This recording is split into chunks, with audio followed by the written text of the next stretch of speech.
agora para os frutos carnosos. Na aula passada vimos a organologia vegetal, agora com a flor, o fruto e a semente. Vimos quais são as partes de uma flor e as suas funções. A flor tem a função exclusiva de reprodução.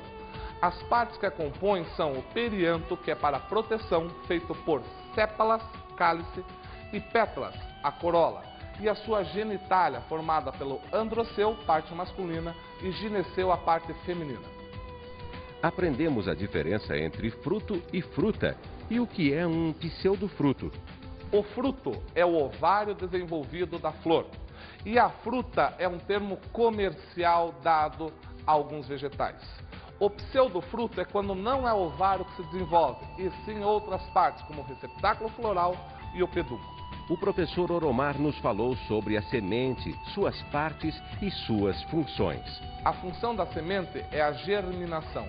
Para que isso aconteça, ela tem algumas partes que são a testa, que é a parte de fora, a casquinha, o tegumen, que é a parte de dentro, o albúmen, que é a reserva de energia, e o próprio embrião, que irá se desenvolver um novo vegetal. Tenham uma boa aula!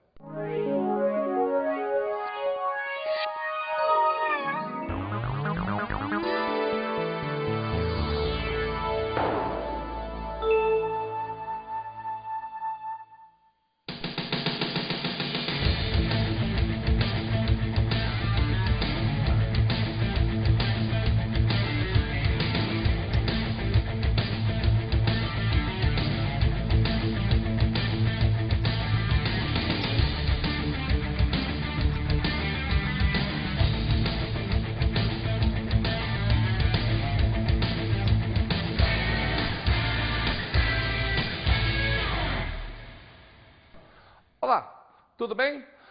Vamos ver comigo hoje o nosso último reino. Veja você já estudou comigo alguns reinos. Nós estudamos o reino Monera, formado por bactérias e algas azuis, o reino protista, formado por protozoários, o reino fungi, formado pelos fungos, o reino vegetal, pelas plantas, quando nós estudamos, e hoje nós vamos estudar o reino animal, nosso último reino, o reino animal. Quem estuda o reino animal, uma parte da biologia chamada zoologia. E eu pergunto para você, será que existe pouco ou tem bastante animal na face da Terra? Lógico que tem uma quantidade enorme de animais na face da Terra. Para facilitar o estudo, nós vamos fazer o quê? Nós vamos separar esse reino em grupos. Lembram-se quando eu falei com vocês sobre classes taxonômicas, qual era a que vinha logo após o reino?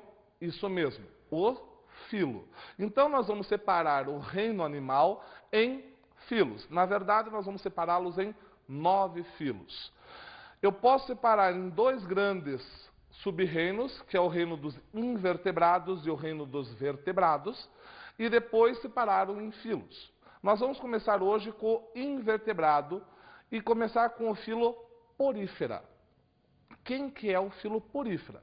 Porífera, gente, quer dizer, pori é poros e feros, portador. Então, o reino porífera são os animais que têm poros. Quem tem poros?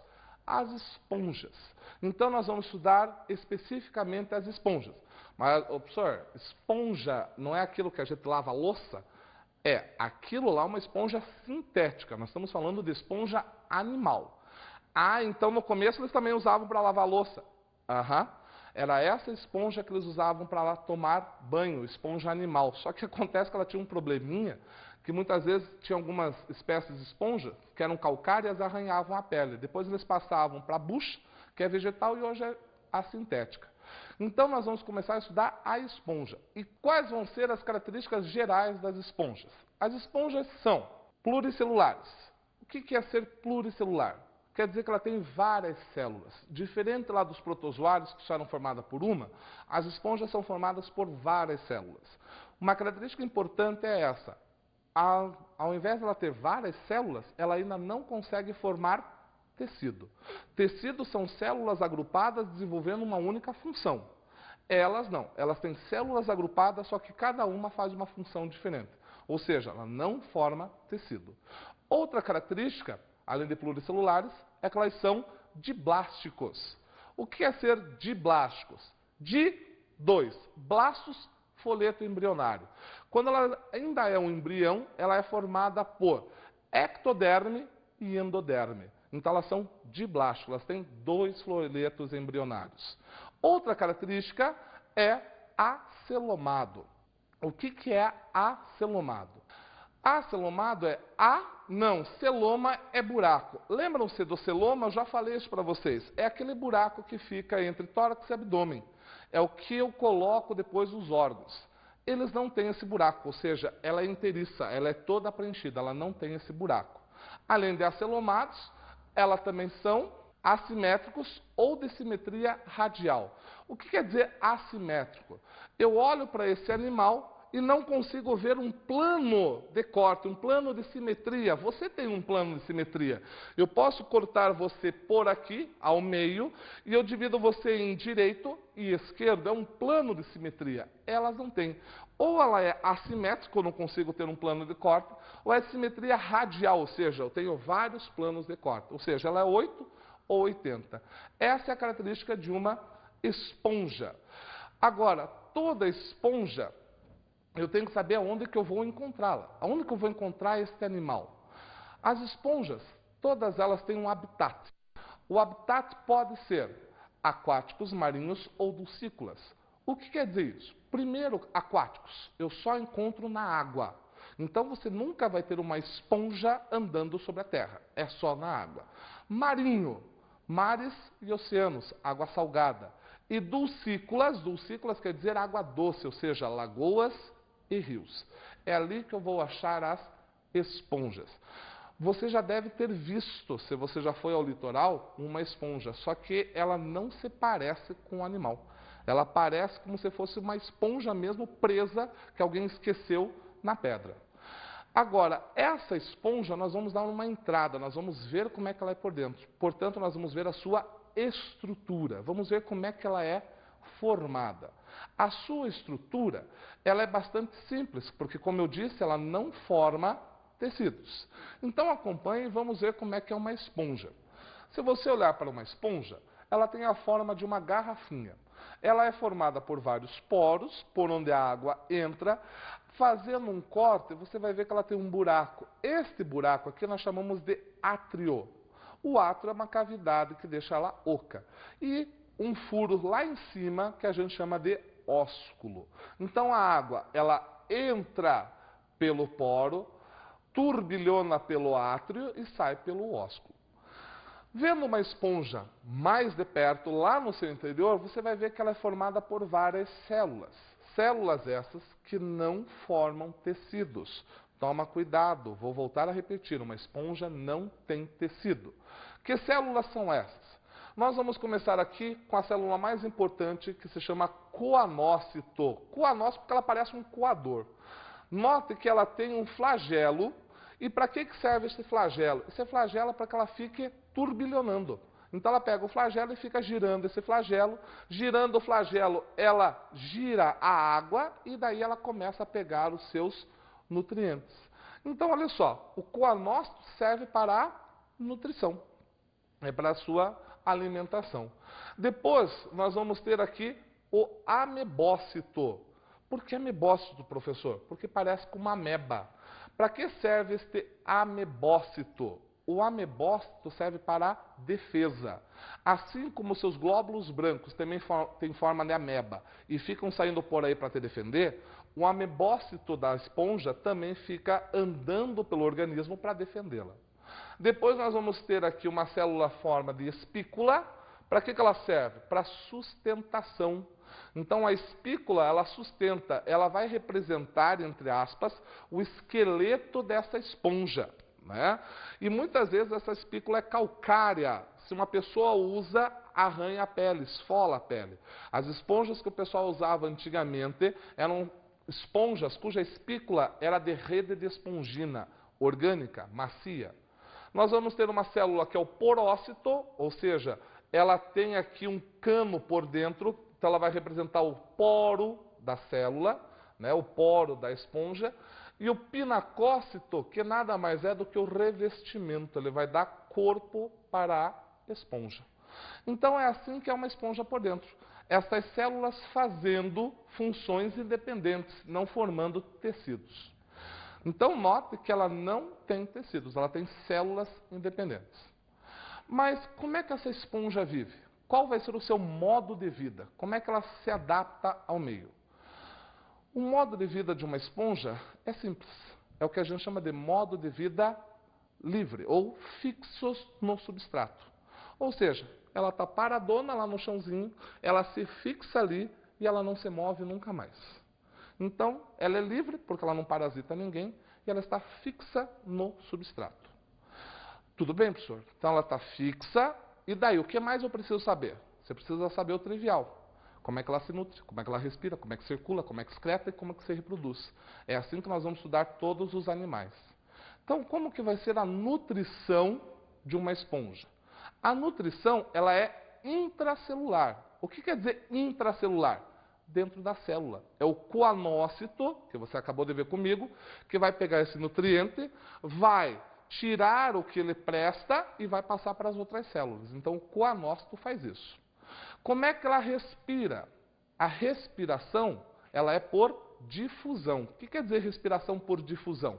O ar entra e sai sem precisar gasto de energia. Então, o oxigênio vai passando, ela respira oxigênio? Respira. O ar vai passando, entra e acabou. Como é que vai ser a circulação? A circulação, corrente de água que passa pela cavidade atrial. Então, a circulação da esponja é representada pela água, que entra pelo poro, turbilhona pelo átrio e sai pelo ósculo. Então, essa é a circulação. Como é que ela excreta? Como é que ela vai jogar suas toxinas? A excreção vai ser por difusão. O que é difusão? Como a respiração sai pelos poros, sai por todas as células. É assim que as células vão jogar suas toxinas para fora. Aí eu também posso fazer o seguinte, eu posso classificar as esponjas. Como que eu vou classificar as esponjas? Eu vou classificar a esponja conforme a sua estrutura, a sua forma. Aí eu tenho 3 tipos. Eu tenho a ascon, que é a forma mais simples de esponja. Eu tenho a sicon, que é intermediária, ela tem mais poros. E eu tenho a leucon, que já é mais complexa, é uma forma mais complexa, onde os coanós estão dentro dos poros. E, por último, eu tenho que ver como que esse animal se reproduz, como que ele vai perpetuar a sua espécie. Essa reprodução pode acontecer de duas maneiras. Pode ser por brotamento. Como é que é o brotamento? Acompanhe comigo. Brotamento, você vai ter aqui, por exemplo, um animal. Este animal, ele começa a ter um grande gânglio aqui, vai se formando. Esse gânglio, ele vai sendo fecundado ou pelo outro animal ou pelo mesmo. Olha aqui, o espermatozoide está indo, tá? Forma um broto e este broto vai dar origem a uma esponja. Então está aqui, ó. Brota. Chega lá e brota, parece um câncer. Então, brotou. Ou por gemulação. O que é gemulação? Gemulação, ela está quase morrendo, ela se fecha, deixa ali células de reprodução. Quando as condições são propícias, essas células eclodem e formam-se um novo animal. Aqui fechamos o filo porífera. Vamos para o segundo filo, que é o filo Cnidaria ou Coelenterata. Professor, não é Coelenterata? Não, é Coelenterata, está escrito em latim. Quem faz parte desse filo? Faz parte as medusas, também conhecido como águas-vivas, que você já deve ter visto no mar, os recifes de corais, as hidras e as caravelas, não aquela que Cabral veio para o Brasil. Caravela é um animal estritamente enorme, tá? Como se fosse uma água-viva. Eles fazem parte do filo Cnidaria. Cnidaria quer dizer que tem células urticantes. Quais são as características desses animais? Quais são as características gerais? Esses animais também são pluricelulares, ou seja, várias células. E agora esses animais fazem tecido. Então ele já tem um tecido formando, tem várias células e formam tecidos. Além de pluricelulares, eles são diblásticos. Você já sabe o que é diblástico? 2 folhetos embrionários. Além de diblásticos, eles são acelomados. Ainda não tem buraco para colocar os seus órgãos. Não formam órgãos, só formam tecidos. Além de acelomados, eles são de simetria radial. Se você olha para uma água-viva, uma mãe d'água, o pessoal também costuma chamar, você pode ver vários planos de simetria, vários planos de corte, o que a gente chama de simetria radial. Onde que nós achamos esses animais? Qual vai ser o habitat desses animais? O habitat pode ser aquáticos, marinhos ou dulcícolas. Você já sabe, mares e oceanos ou rios e lagos. Professor, está se repetindo? Está. E você nota que, como nos vegetais, também é uma conquista para o reino terrestre, para chegar até a terra. Então, por enquanto, nós estamos nas águas, depois nós vamos partir para a terra. Além desse habitat, o que mais que eu posso ver? Eu posso ver a estrutura deste animal. E a célula mais importante para os quinidários se chama quinidoblasto. O que é o quinidoblasto? O quinidoblasto é uma célula que, se você olha para ela no microscópio, você vai ver que ela tem uma pontinha parecendo uma lança. Quando esse animal está com fome, nos seus tentáculos, uma água-viva, ela passa perto, ela estica, ela projeta esse tentáculo e quando ele bate na sua vítima, o quinidoblasto se ativa, abre-se e sai esta lancinha que tem uma substância urticante. Vários quinidoblastos sendo ativados, essa substância urticante paralisa o ser vivo, que pode ser um pequeno peixe, aonde a água-viva vai englobar e vai se nutrir. No caso de vocês, que são pessoas maiores, são animais maiores, você diz assim, a água-viva me queimou. É exatamente aquilo, é aquela parte urticante que ela tem. Então essa é a estrutura, que é o quinidoblasto. Como vai ser o modo de vida desses animais? O modo de vida deles, eles podem ser de dois tipos. Ou eles vão ser fixos, como é o caso dos pólipos. Professor, o que é pólipo? Recife, os corais, tá? São fixos no substrato. Ou eles vão ser natantes. O que é uma livre natante? O caso da medusa. Nada. Ela consegue nadar. Então, se você já viu uma medusa nadando, é a forma dela. Medusa é a forma. O nome simplório, água-viva. Tá certo? O que nós temos que saber? De novo, as mesmas coisas. Nutrição, respiração, circulação, excreção e reprodução. Como é que vai ser a nutrição desses animais? A nutrição, ela vai ser sistema digestivo do tipo incompleto. O que quer dizer um sistema digestivo incompleto? Quer dizer que tem boca, mas não tem ânus. Entra por um buraco e sai pelo mesmo buraco. O senhor é nojento. É, mas para ela não. Então entra o peixinho lá na água-viva, ela digere e o resto sai pelo mesmo buraco. Isso é sistema digestivo incompleto. Tem boca e não tem ânus. Como é que é a respiração? A respiração é difusa. Como é que é a respiração difusa? Entra o ar e sai normalmente. Como é o sistema nervoso? É o primeiro filo a desenvolver sistema nervoso. Então você veja, ele já tem tecido, já começou a desenvolver o sistema nervoso. Para quê? Para controlar o seu corpo. Mas é um sistema nervoso ainda difuso. Está espalhado, não está centralizado como o nosso. Como é a excreção? A excreção é por difusão, ou seja, as toxinas saem desse corpo por todas as partes desse animal. E por último, como é a reprodução desse animal? A reprodução é por metagênese. Você já viu isso comigo quando nós falamos sobre pteridófitas e briófitas, ou seja, tem uma parte assexuada e uma parte sexuada. Tá certo? Cansa, né? Foram 2 quilos pesados, mas não vai embora. Vá lá, tome sua água, fique hidratado, volte descansado para a gente continuar, tá bom? Até daqui a pouco.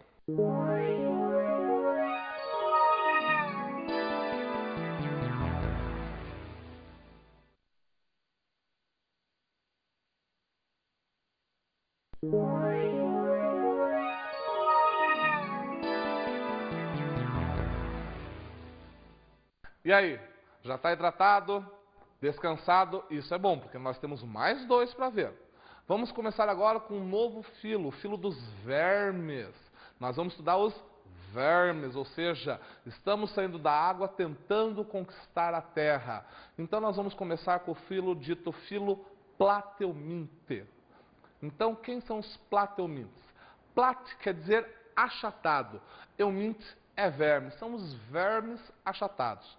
Nós vamos ter a planária e a solitária, a tênia, como exemplos desse filo. Quais são as características gerais destes filos? Como que eles são representados para entrar nesse filo? Então, um plateuminto, sua característica geral vai ser, são pluricelulares, ou seja, várias células e já estão formando tecidos. Então, são formados por várias células e formam tecidos. Além de pluricelulares, eles são triblásticos. Opa, professor, mudou? Mudou. Os outros eram diblásticos, formados por apenas 2 folhetos embrionários. Esses são triblásticos, tem 3 folhetos embrionários. Tem ectoderme, endoderme e mesoderme. É um folheto do meio, mesoderme. Além de triblásticos, eles são acelomados. Veja, apesar de eles terem o terceiro folheto, eles ainda não conseguiram fazer o buraco que é o celoma. Eles só têm o terceiro folheto. Então, eles são triblásticos acelomados. E também, eles possuem uma simetria bilateral. O que é uma simetria bilateral? É como eu posso dividir o seu corpo. Eu passo um plano imaginário e divido ele em 2 partes. Portanto, simetria bilateral, 2 partes. Mas aonde que eu encontro esses seres? Qual vai ser o habitat desses seres vivos? Ou ele é terrestre, ou ele pode ser aquático, marinho e dulcícola. Ou seja, já estou conquistando o ambiente terrestre. Ou estou no marinho, mares e oceanos, ou estou no dulcícola, lagos e rios, mas já estou querendo conquistar a terra, já tenho vermes na terra. Então esse é o habitat que eu vou encontrar. Modo de vida. Como é que eu vou encontrar? Como que ele vai estar se comportando na natureza? Qual vai ser o modo de vida desses animais? O modo de vida pode ser livres ou parasitas. O que é o modo de vida livre? Ele vive numa boa, não incomoda ninguém, você nem sabe que ele existe. Está lá. É o caso de uma planária. Ela vive num lago, pode ser que no parque da sua cidade tenha um lago, e você vai encontrar alguma planária ali e você nem sabia que existia. Ou ela pode ser um parasita. O que é um parasita? Parasita é a união de 2 seres onde um prejudica o outro. Aí eu vou tentar te prejudicar, inclusive te matar. Como é o caso da tênia, a nossa amiga solitária. Ela é um parasita. Como é que ela faz isso?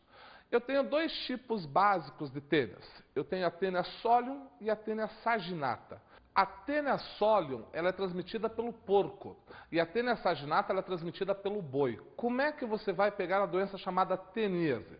Digamos que você vai passar as férias numa fazenda e o pessoal mate um porco ou um boi e você vai se alimentar daquela carne mal passada e você identifica nessa carne pontinhos brancos que nós chamamos vulgarmente de canjiquinha. Essa canjiquinha nada mais é do que os ovos da tênia, que quando você ingere, eles vão eclodir no seu intestino, vão se prender ali e ali vai crescer uma enorme tênia. Veja, enorme tênia porque é exatamente isso. Uma tênia ela pode chegar até 14 metros de comprimento. O seu intestino tem 7. Então ela pode dobrar o tamanho do seu intestino. Outro problema que nós temos é com a tênia solium, quando você faz o papel do porco. Ou seja, você vai se alimentar dos ovos dessa tênia. Aí você vai ter a larva da tênia dentro de você, que vai ser a larva cisticerco, que se chama essa doença então de cisticercose. A larva cisticerco ela adora atacar órgãos moles no seu corpo. Então ela vai atacar principalmente as vísceras e o teu cérebro. Então é muito perigoso a cisticercose. Além da teníase, nós vamos ter a famosa barriga d'água, produzida por um plateuminto chamado Esquistossoma mansoni. O Esquistossoma mansoni produz a barriga d'água, também conhecida como esquistossomose. Como é que é isso? É assim, ó. Você entra numa lagoa que no Nordeste o pessoal conhece como lagoas de coceira. Essa lagoa é chamada lagoa de coceira por quê? Porque dentro delas você vai ter as larvas do esquistossoma. Essa larva ela estava dentro de um caramujo chamado Bionfalaria glablata e ela se desenvolveu. Ela sai de dentro desse caramujo e penetra pela sua pele. Penetrando na sua pele, ela produz uma coceirinha. Você, tongo, em vez de sair, não, só coça e fica ali. Ela penetra, vai até o seu fígado e lá ela começa a fazer o estrago. o esquistossoma cresce, entope, e daí você vai ter um inchaço na barriga, uma retenção de líquido, portanto chamada de barriga d'água. Essas duas doenças são atacadas por vermífugos, então você pode cuidá-las através de vermífugos. Além da forma parasita, o que nós podemos saber desses animais? A mesma coisa, nós temos que saber a sua nutrição. Como é que é a nutrição dos plateumintes? A nutrição, o sistema digestivo é incompleto ou não existe. O que é o sistema digestivo incompleto? Tem boca, mas não tem ânus. Ou não existe, como é o caso da tênia. Na tênia não tem sistema digestivo. Nossa, professor, e como é que ela faz? Ela não faz nada. Ela já vive dentro de um. Para que ela vai ter mais um? Ela já recebe o alimento digerido prontinho. Além da nutrição, eu tenho que saber como é que ela respira. Como é a respiração desses animais? A respiração é por difusão no de vida livre, ou ela também é anaeróbia nos parasitas. O que é por difusão? Você já sabe. O ar entra e sai numa boa. E a anaeróbia porque ela não precisa, ela não vai precisar de oxigênio, que é nos casos dos parasitas que vivem dentro de outros seres vivos. Além da sua respiração, eu tenho que ver como é que é o sistema nervoso desses animais. O sistema nervoso é um par de gânglios cerebroides. Nossa, professor, um par de gânglios cerebroides, o que é um gânglio? Gânglio é um nó. Lembram-se dos quinidários? Quinidários era tudo solto. Gânglio não, eu já estou fazendo um nó, eu já estou aproximando eles, tentando fazer um cérebro. Então eu tenho um par de gânglios cerebroides que vão ficar mais ou menos na altura da cabeça desse animal e depois ele desce na forma escalar. Além do sistema nervoso, eu tenho que saber como é que é essa excreção. Como é que o animal vai excretar? Como é que ele excreta? A excreção, ela é protonefridiano com célula flama. Puxa, professor, o que é protonefridiano? Proto é primitivo, então é um rim primitivo. Ela está tentando fazer um rim. E célula flama porque ela tem uns tufos de flagelos que servem para excretar essas toxinas. Então elas parecem como se fosse uma chama. Por isso células flamas. E por último, a reprodução. Como é que esses animais se reproduzem? Por uma forma assexuada, por regeneração. O que é isso? Você corta um pedaço dele, ele se regenera. Você corta um pedaço dele, ele se regenera. É assim a reprodução dos plateumintes. Temos também a reprodução sexuada, no caso dos hermafroditas. O que são hermafroditas? Hermafroditas quer dizer que eles têm os dois sexos num só ser. Ou seja, uma tênia solium ou uma tênia saginata, uma solitária, como ela vive sozinha, ela desenvolveu os dois sexos. Então ela mesmo se fecunda, ela mesmo tem a geração e ela mesmo se reproduz. Então uma reprodução sexuada porque tem gametas, mas só tem um ser vivo participando. Tudo bem? Está entendido? Vamos para o próximo filo, que será o filo dos asqueumintes. O filo dos asqueumintes agora serão os vermes cilíndricos. São vermes já em forma de macarrãozinho. Quais são as características gerais destes vermes? As características gerais são as seguintes. Eles são triblásticos, ou seja, tem 3 folhetos embrionários. O senhor não vai falar que eles são pluricelulares? Não, porque agora é redundância. Todo mundo daqui para frente vai ser pluricelular. Isso daí eu não preciso mais falar. Mas triblástico é importante. Tem os 3 folhetos embrionários. Eles são pseudocelomados. O que quer dizer pseudocelomados? Estão tentando fazer um celoma, estão tentando fazer aquele buraco da mesoderme, mas ainda não conseguem. Além de pseudocelomados, eles têm simetria bilateral, que é aquela simetria que eu falei para vocês, divide o corpo em 2 partes. E a sua principal característica, os corpos cilíndricos e não segmentados. Ou seja, ele parece um macarrãozinho. Ele é compridinho, cilíndrico e não tem segmentos como a minhoca que nós vamos ver para frente. Ele é lisinho. Então essa é a principal característica dos asqueumintes, corpo cilíndrico e não segmentado. Mas aonde que eu acho esses animais? Aonde que eu vou achar um asqueuminte? O habitat de um asqueuminte pode ser terrestre, né? Ou seja, vive na terra, já estou conquistando a terra.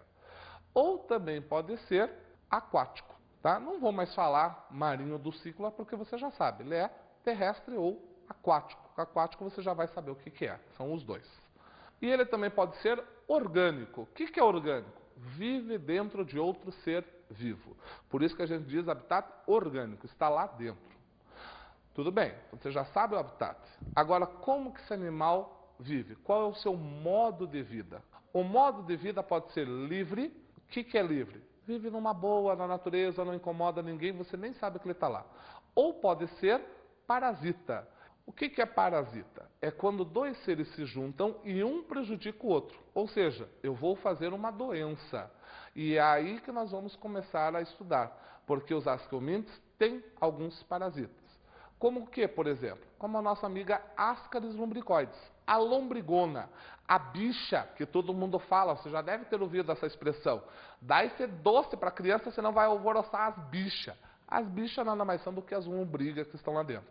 Como é que eu tenho ascaridíase? Como é que eu vou contrair lombriga? Muito simples. Você pode comer um alimento contaminado. Você come uma alface que foi mal lavada, você come um tomate mal lavado, né? Aí você ingere, lá dentro no seu intestino, vai eclodir, vai sair uma larva desta lombriga, que ela vai penetrar na sua corrente sanguínea. Penetrando na sua corrente sanguínea, ela vai até o seu pulmão. No pulmão, com oxigênio, ela cresce e fica uma lindeza. Ela espera você dormir, ela sobe pela sua garganta. Se você cuspir, ótimo, você gosta pela lombrigona. Se você engolir, ela volta para o seu intestino e começa a infestação. Aí você vai ter várias lombrigonas, vai ficar meio apático e para se tratar precisa de vermífugo. É assim que acontece com as lombrigas. Além disso, eu tenho que saber, do mesmo jeito dos outros animais, qual vai ser a nutrição desses animais. A nutrição é o sistema digestivo completo. Opa, agora eu tenho boca e tenho ânus, está tudo completinho. Como é que vai ser a respiração desses animais? A respiração é por difusão e cutânea, pela pele. A respiração acontece pela pele. Como é que acontece a excreção? A excreção, ela vai ser simples, ou seja, o rim ainda é primitivo. E a reprodução? Como é que é a reprodução? A reprodução nós vamos ter seres dioicos com dimorfismo sexual. O que é dioico? Dioico quer dizer que eu tenho os sexos separados. Ou seja, eu vou ter o macho e a fêmea, cada um num ser diferente. E dimorfismo sexual? Dimorfismo sexual quer dizer que eu vejo diferenças entre o macho e a fêmea. De vez em quando em seres eu não consigo ver. Já nos ascomintes eu sei qual é o macho, qual é a fêmea. Por exemplo, o macho, no final da cauda, ela é dobradinho em forma de gancho. A fêmea, ela é retinha. Então isso quer dizer dimorfismo sexual.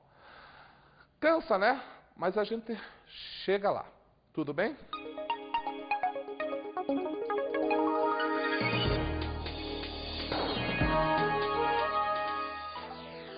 Para a próxima aula, você fará o seguinte. Vai revisar a nossa aula e vai ver se faltou algum animal que você conheça para ser falado. Vou te dar uma dica.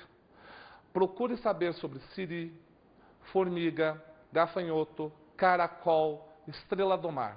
Isso vai facilitar as nossas características na próxima aula. Eu espero você lá. Até mais.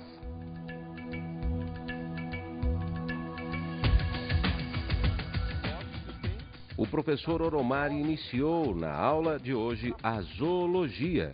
Aprendemos as características gerais do filo porífera, sua estrutura e como se reproduzem. O filo porífera são animais pluricelulares que não formam tecidos. A sua reprodução ela pode ser de duas formas, ou por brotamento, onde surge um calo nesse animal que pode ser destacado ou fixar nesse animal, ou gemulação, que quando as condições do ambiente não são propícias, esse animal se fecha nas suas células reprodutoras, esperando as condições voltarem ao normal.